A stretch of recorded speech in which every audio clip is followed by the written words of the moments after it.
नमस्कार, अपना बिहार में स्वागत है आपका। मैं हूं आपके साथ सिरांधा शेखर। जेडीयू में टूट का आरजेडी नेता श्याम रजक का दावा सियासी शिगुफा साबित हुआ। आरजेडी ने ही श्याम रजक के बयान से किनारा कर लिया है और उनका निजी बयान इसे करार दिया। इधर जेडीयू ने पलटवार करते हुए कहा कि आरजेडी को टूटने से बचाने के लिए ऐसे बयान दिए जा रहे हैं।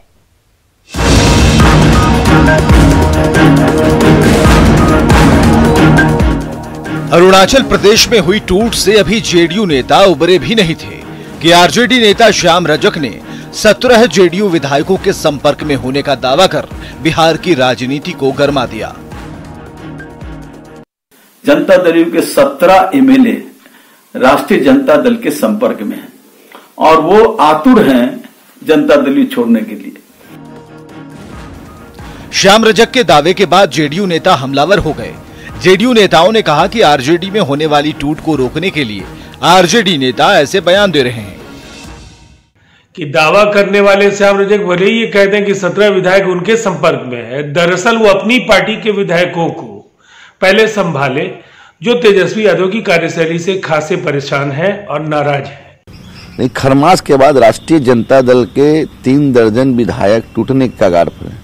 ये टूट का जो नजर आ रहा है उनको, उसको रोकने के लिए, अपने कार्यकर्ताओं को बांधने के लिए इस तरह का बयान दोनों दे रहे हैं। जिसका घर खुद शीशे का बना हो दूसरे पर पत्थर फेंके, बड़ा दुर्भाग्यपूर्ण है। अब छपने उपने का लोगों का थोड़ा रोग है, तो छपने उपने के लिए कुछ कहना है तो अलग बात है। जेडीयू नेताओं ने तो श्याम रजक के बयान को बकवास बताया। आरजेडी ने भी श्याम रजक के बयान से किनारा कर लिया। आरजेडी विधायक भाई वीरेंद्र ने श्याम रजक के बयान को निजी बयान करार दे दिया। ये आधिकारिक बयान नहीं है, जो भी बयान दे रहे हैं उनका व्यक्तिगत बयान है। अब सवाल है कि आरजेडी में श्याम रजक की हैसियत क्या है और जेडीयू में टूट होने के उनके दावों के पीछे की वजह क्या है। तो पहले आरजेडी में श्याम रजक की हैसियत जान लीजिए। विधानसभा चुनाव से पहले जेडीयू छोड़ आरजेडी में शामिल हो गए। आरजेडी ने श्याम रजक को विधानसभा का टिकट तक नहीं दिया। यही नहीं, सूत्र तो यह भी बता रहे हैं कि नाराज लालू ने ही 2015 में श्याम रजक को महागठबंधन सरकार में मंत्री नहीं बनने दिया था। तो हो सकता है कि फिर से खुद को लालू का नजदीकी साबित करने के लिए श्याम रजक ऐसा बोल रहे हों। खैर, अब आरजेडी के दावे के पीछे की रणनीति क्या हो सकती है, वो जानने की कोशिश करते हैं। अरुणाचल मामले में बीजेपी से जेडीयू की नाराजगी की खबर आ रही है, तो आरजेडी नाराजगी को भुलाने की कोशिश में है। ऐसे बयान देकर जेडीयू नेताओं को उलझाने की कोशिश की जा रही है। साथ में बयानों के जरिए दबाव बनाने का प्रयास हो सकता है। यही नहीं, ऐसे बयान आरजेडी विधायकों को एकजुट रखने का ट्रिक भी हो सकता है। न्यूज़ 18 के लिए पटना से आनंद अमृतराज के साथ ब्यूरो रिपोर्ट। वहीं बिहार के मुख्यमंत्री नीतीश कुमार ने जेडीयू में टूट की खबरों को सिरे से खारिज कर दिया है। नीतीश ने कहा कि कोई भी किसी भी प्रकार का दावा कर रहा है, सब बेबुनियाद है। ऐसे दावे में कोई दम नहीं है। पार्टी में आपके टूट का दावा कर रहे हैं सर। कोई भी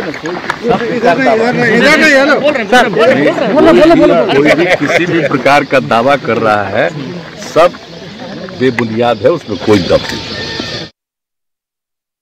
पार्टी में आपके टूट का दावा कर रहे हैं सर। कोई भी किसी भी प्रकार का दावा कर रहा है, सब बेबुनियाद है, उसमें कोई दम नहीं। तो सीएम नीतीश कुमार साफ साफ ये कहते हुए कि किसी भी तरह का कोई दावा किया जा रहा है उसमें कोई दम नहीं है। इधर मुख्यमंत्री नीतीश कुमार ने राजधानी जलाशय का दौरा किया और वहां की व्यवस्था का जायजा लिया। 4 जनवरी से इस जलाशय को बच्चों के लिए खोल दिया जाएगा।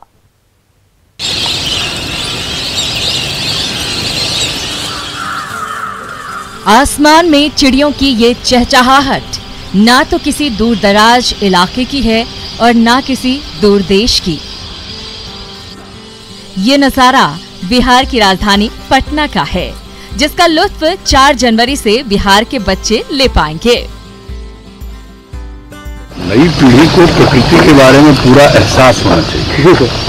और एक चीज है कि किसी चीज को पढ़ सकता है, जान सकता है, ये सीधे देखना है।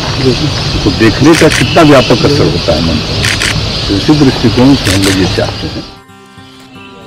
पटना स्थित सचिवालय में पर्यावरण एवं जलवायु परिवर्तन विभाग ने राजधानी जलाशय को विकसित किया है, जहां देश विदेश से आई चिड़ियों की चहचहाहट मन को लुभाने वाली है। मुख्यमंत्री नीतीश कुमार ने खुद राजधानी जलाशय का दौरा किया और यहां की व्यवस्था का जायजा लिया। मुख्यमंत्री के साथ डिप्टी सीएम तारकिशोर प्रसाद और मंत्री विजय चौधरी भी मौजूद रहे। इस जलाशय में चिड़ियों के रहने और खाने की व्यवस्था की गई है। साथ ही दूरबीन भी लगाया गया है, जिससे चिड़ियों को नजदीक से देखा जा सकता है। 4 जनवरी से इस जलाशय में एंट्री शुरू हो जाएगी। 20-20 की संख्या में बच्चों को यहाँ लाया जाएगा, ताकि वो प्रकृति की सुंदरता को नजदीक से निहार सकें। कुछ दिनों पहले नीतीश कुमार ने राजगीर का दौरा किया तो लोगों ने जाना कि चीन जैसे शीशे का पुल बिहार में भी बन रहा है। और अब जबकि नीतीश ने राजधानी जलाशय का दौरा किया तो ये अच्छी तस्वीर सामने आई, जिससे पता चलता है कि पटना में इतनी सुंदर जगह भी है। न्यूज़ 18 के लिए पटना से संजय कुमार की रिपोर्ट। और अब बात कर लेते हैं समस्तीपुर की खबर की। समस्तीपुर में दिन दहाड़े लुटेरों ने बैंक में लूट की है। 5 अपराधियों ने बंधन बैंक को दिन दहाड़े लूटा। हालांकि वो महज 30,000 रुपए ही लूट पाए, लेकिन बड़ी बात यह है कि अपराधियों ने दिन दहाड़े भीड़भाड़ वाले इलाके में लूट की वारदात को अंजाम दिया है। लूट की ये वारदात सरायरंजन इलाके में घटी है। तस्वीरों में आप साफ साफ देख सकते हैं कि किस तरह से पूरी तसल्ली के साथ लुटेरे बैंक को लूट रहे हैं। बंदूक ताने आराम से रुपए लूट रहे हैं। सभी लुटेरों के हाथ में हथियार है। सभी लुटेरों ने अपना चेहरा भी ढक रखा है, छुपा रखा है, लेकिन सीसीटीवी में लुटेरों की ये करतूत कैद हो गई है। तस्वीरों में साफ साफ देखा जा सकता है कि कैसे अपराधियों ने हथियार की नोक पर बैंक में लूट की घटना को अंजाम दिया है।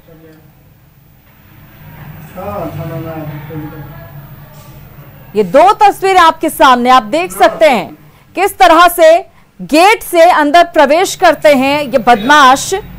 आराम से बैंक के अंदर घुसते हैं। ये 5 लुटेरे दाखिल होते हुए नजर आ रहे हैं आपको तस्वीरों में भी, और पूरी तसल्ली के साथ बंदूक तानकर इस वारदात को अंजाम देते हुए दूसरी तस्वीर में आपको नजर आ रहे हैं। लेकिन पुलिस का कहीं कोई अता पता नहीं है, पुलिस कहीं पर भी नजर नहीं आ रही है। और सवाल यही है कि दिन दहाड़े इतनी बड़ी घटना को अंजाम दे दिया जाता है और पुलिस क्या कर रही थी।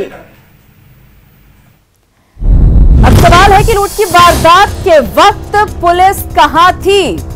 दिन के वक्त अगर ये हालात हैं तो रात को क्या होगा। बैंक के आसपास सुरक्षा के क्या इंतजाम थे।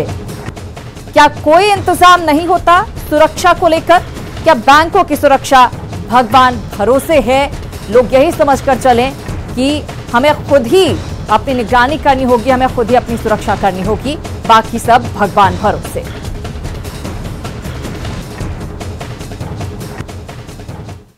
इधर बिहार पुलिस अपनी ड्यूटी से ज्यादा कारनामों से चर्चा में बनी रहती है। ऐसी ही तस्वीर अररिया से सामने आई है, जिसमें नजराना वसूलने के लिए 2 पुलिस कर्मियों में भिड़ंत हो गई। बीच सड़क पर राइफल से एक दूसरे पर प्रहार कर रहे इन 2 पुलिस वालों को देख लीजिए, कैसे राइफल के जरिए एक दूसरे पर झपट रहे हैं, एक दूसरे को पीट रहे हैं। आखिर क्यों ये पुलिस वाले एक दूसरे से मारपीट कर रहे हैं, तो जान लीजिए। नजराने के लिए, जी सही सुन रहे हैं आप, जो बिहार पुलिस मुस्तैद रहने और अपनी ड्यूटी निभाने में आगे रहने का दावा करती है, देखिए कैसे वसूली के पैसे लेने के लिए एक दूसरे से उलझ रहे हैं।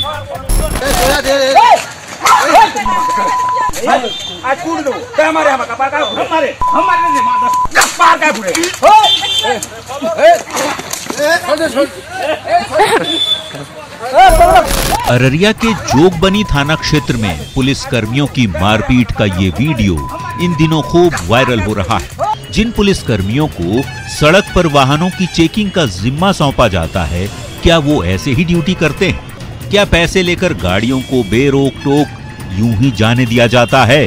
वो भी तब जब आए दिन बिहार में शराब की तस्करी का भंडाफोड़ होता है। पुलिस चौकसी के दावे करती है, लेकिन यहाँ तो वसूली का खेल चल रहा है। कैसे चंद रुपयों की खातिर पुलिस वाले एक दूसरे पर हाथ उठाने से भी बाज नहीं आते, ये आप अपनी नजरों से देख लीजिए और समझ लीजिए कि आखिर क्यों खाकी बदनाम होती रही है। सतीश कुमार, न्यूज़ 18 अररिया। तो तस्वीरें आपने देखी किस तरह से खाकी खुद अपनी ही फजीहत करवा रही थी। इधर लखीसराय से बड़ी खबर मिल रही है। लखीसराय में हथियार तस्कर गिरफ्तार किया गया है। तस्कर के पास से पिस्टल और मैगजीन बरामद किया गया है। हम आपको बता दें, एसटीएफ और जिला पुलिस ने ये गिरफ्तारी की है। जमुई मोड़ के पास से गिरफ्तारी हुई है। नालंदा का रहने वाला बताया जा रहा है ये हथियार तस्कर। तस्वीर भी आपके सामने है इस हथियार तस्कर की, आप तस्वीरों में देख सकते हैं। एसटीएफ और जिला पुलिस ने इस हथियार तस्कर को गिरफ्तार किया है। जमुई मोड़ के पास ये गिरफ्तारी हुई है और ये नालंदा का रहने वाला बताया जा रहा है। भ्रष्टाचार और भ्रष्टाचारियों को बचाने का तरीका देखना हो तो किशनगंज से आई एक तस्वीर आपको दिखाते हैं, जहां सरकार के लाखों खर्च करने के बावजूद ग्रामीण जल आपूर्ति का काम अब तक पूरा नहीं हो सका है और लोग करप्ट सिस्टम से दो चार होने को मजबूर है।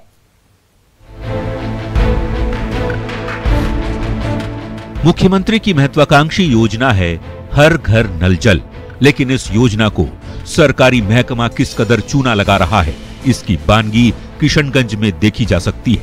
जरा इस जल मीनार को देख लीजिए, जो सालों से बनकर तैयार नहीं हो सका है। साल 2017 से लेकर आज 3 साल में भी इस मीनार का पानी लोगों की घरों तक नहीं पहुंच सका। सरकारी तंत्र से जब इसकी लोगों ने शिकायत की तो चोरी के साथ सीना जोरी भी सामने आ गई। तो इसमें काम करके इसको खड़ा किया गया, उसके बाद फिर यथावत है, इसमें कोई और काम नहीं हुआ है, न कहीं एक बूंद पानी चल रहा है। जिस 10 घर में पानी देने की बात बताया गया है कार्यपालक अभियंता के द्वारा, कहीं पर एक बूंद भी पानी चालू नहीं हुआ है। दरअसल इस जल मीनार का निर्माण जिले के टेढ़ागाछ प्रखंड में पीएचडी विभाग की ओर से कराया जा रहा है, लेकिन ठेकेदार और विभाग की मिलीभगत ने गलत कागजात के जरिए फाइलों में ही योजना को शुरू करवा दिया। लेकिन जमीनी सच्चाई क्या है, लोगों की जुबानी सुन लीजिए। वो 2 साल 3 साल पहले लगा था, लेकिन बीच में फिर यही हाल ही आया था, यानी 1 महीना हो रहा है पानी देने का, छोड़ा था 2 बार, उसके बाद मैं चेक किया था, लेकिन आज तक 3 साल में आपको पानी नहीं मिल रहा है। पानी नहीं मिल रहा है, सिर्फ नल लगा हुआ है। हाथों में विभाग के ही आदेश की कॉपी दिखाते लोगों ने जब न्यूज़ 18 से फरियाद की तो हमने विभाग के अधिकारी से बात करने की कोशिश की। जवाब क्या दिया गया, जरा सुन लीजिए। आंशिक रूप से कहीं कहीं पानी जा रहा है, अभी उसका टेस्टिंग चल रहा है, पूरा गृह संयोजन का निर्माण कार्य होने के बाद ही योजना पूरी होगी। तो अभी तो ऐसा वहाँ पे कोई भी घर जो 10 नाम दिया है वो भी नहीं बता रहा है कि यहाँ पर पानी कभी आया है। ये तो अभी तो हम कुछ इसके बारे में डिटेल कह नहीं सकते हैं, उसको जाके देखना पड़ेगा। तो ये तस्वीरें हैं उस योजना की जिस पर सरकार का पूरा फोकस है। विभाग से लेकर अधिकारियों तक को मुख्यमंत्री आए दिन कार्य प्रगति की घुट्टी पिलाते रहते हैं, लेकिन विभाग है कि कानों में जू तक नहीं रेंग रही। जाली कागजातों को आधार बनाकर भले ही योजनाएं कागजों तक सीमित कर दी जाएं, लेकिन किशनगंज की जमीनी सच्चाई ने भ्रष्ट तंत्र के साथ ही सरकारी लाल फीताशाही को भी बेपर्दा कर दिया है। आशीष, न्यूज़ 18 किशनगंज। उधर मुजफ्फरपुर में नाबालिग से गैंगरेप हुआ है। स्थानीय लोगों की मदद से पुलिस ने दोनों आरोपियों दीपक झा और चंदन को गिरफ्तार कर लिया है। पीड़ित मानसिक तौर पर कमजोर बताई जा रही है।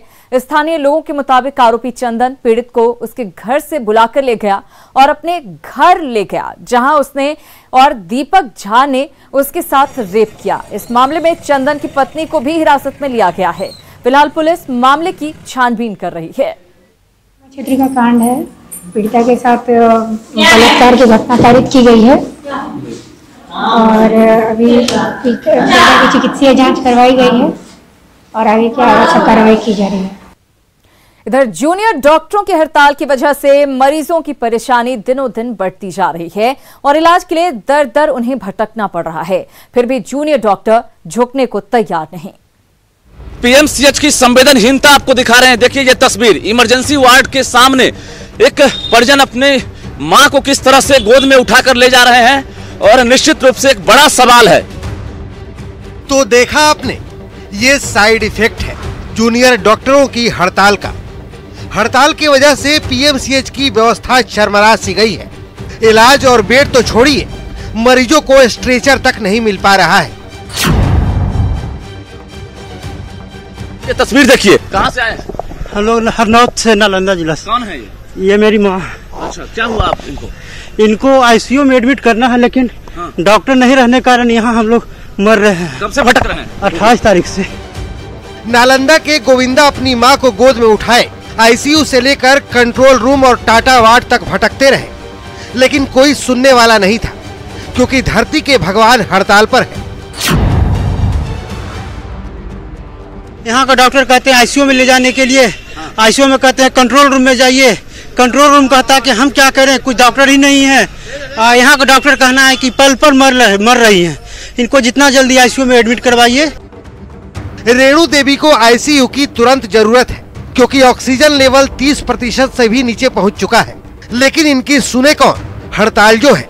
खैर, न्यूज 18 की टीम मौके पर मौजूद थी तो गोविंदा की मां को स्ट्रेचर मिल गया, लेकिन ये कोई एक गोविंदा और उसके मां की परेशानी नहीं है। जूनियर डॉक्टरों की हड़ताल की वजह से पीएमसीएच में दर दर भटकने वाले अनगिनत हैं।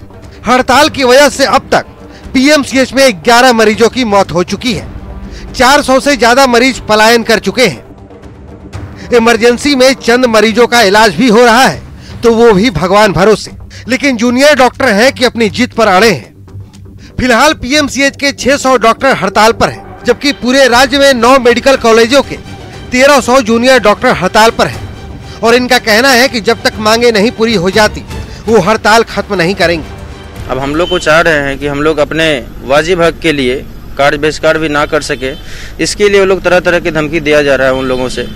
तो खैर अब हम लोग इसके लिए भी तैयार हैं, जो भी होगा हम लोग शांतिपूर्वक कार्य बहिष्कार कर रहे हैं, आगे करते रहेंगे। मरीज मर रहे हैं, फिर भी जूनियर डॉक्टर झुकने को तैयार नहीं है। सवाल है कि क्या इंसान की जिंदगी से बड़ी है जूनियर डॉक्टरों की जिद। न्यूज 18 के लिए पटना से रजनीश कुमार की रिपोर्ट। इधर ब्रिटेन वाले कोरोना वायरस से सावधान होने का वक्त आ चुका है। ब्रिटेन और यूरोपीय देशों को संक्रमित करने वाला कोरोना वायरस का नया स्ट्रेन अब भारत भी पहुंच चुका है। ऐसे में सतर्कता ही हमें बचा सकती है, लेकिन कुछ लोग इस गंभीरता को नहीं समझ रहे हैं। देखिए हमारी ये एक्सक्लूसिव रिपोर्ट।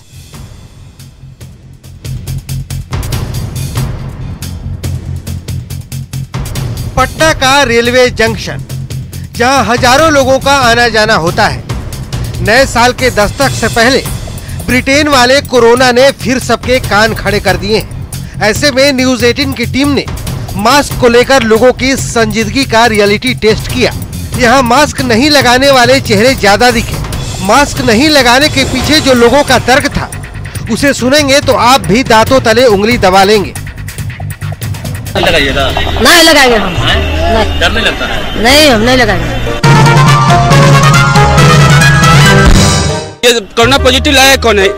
सरकार, गवर्नमेंट लाई है।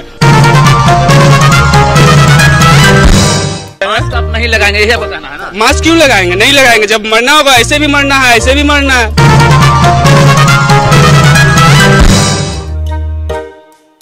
पटना स्टेशन पर आने जाने वाले कुछ और लोगों के पास हम पहुंचे, जिनके चेहरे पर मास्क नहीं था। मास्क नहीं पहनने के पीछे उनके अपने तर्क थे। मास्क कहाँ?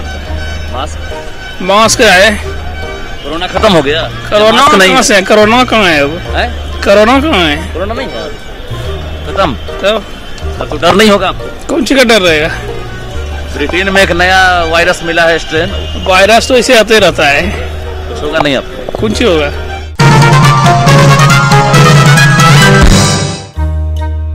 कुछ ऐसे लोग भी मिले जिनके पास मास्क या रुमाल तो था, लेकिन वो चेहरे पर नहीं बल्कि जेब में था। का डर नहीं है? जान का तो डर है। लगा लेते ना मास्क तो पास में ही है, लगाए नहीं, लेकिन मास्क पास में। बच जाइएगा, पॉकेट में रहेगा मास्क तो। नहीं बचेंगे कैसे? ये तो रुमाल का है, मास्क बना के रखे हैं, इसी से बांधते हैं। सर हम मास्क लाते थे, भुला गए सर हम। जी सर, बगल में दुकान है, खरीद लीजिए। ये खरीद लेंगे सर। पॉकेट में पैसा है ना? पैसा नहीं भी रहेगा तो 10, 15, 20, 50 जरूर रहेगा, ले लेंगे। 20 रुपया में पान खा लेते हैं ना? पान तो नहीं खाते हैं, तो कभी कभी एक आगू गुटका खा लेंगे। झूठ नहीं बोलेंगे। 10 से 20 रुपया में मास्क मिल रहा है तो जी ले लेंगे सर। जी सर ले लेंगे। नए साल में वैक्सीन तो आने वाली है, लेकिन जब तक आम लोगों तक पहुंच नहीं जाती तब तक कोरोना का खतरा बरकरार है। ऐसे में आपके चेहरे पर लगा मास्क ही सबसे बड़ा हथियार है। न्यूज़ 18 के लिए पटना से रजनीश कुमार की रिपोर्ट। कोरोना से बचने के लिए खुद सावधानी बरतना बहुत जरूरी है, इसलिए आप भी सावधानी बरतें। इसी के साथ अपना बिहार में फिलहाल इतना है, लेकिन कुछ ही पलों में देखिए जोहार झारखंड।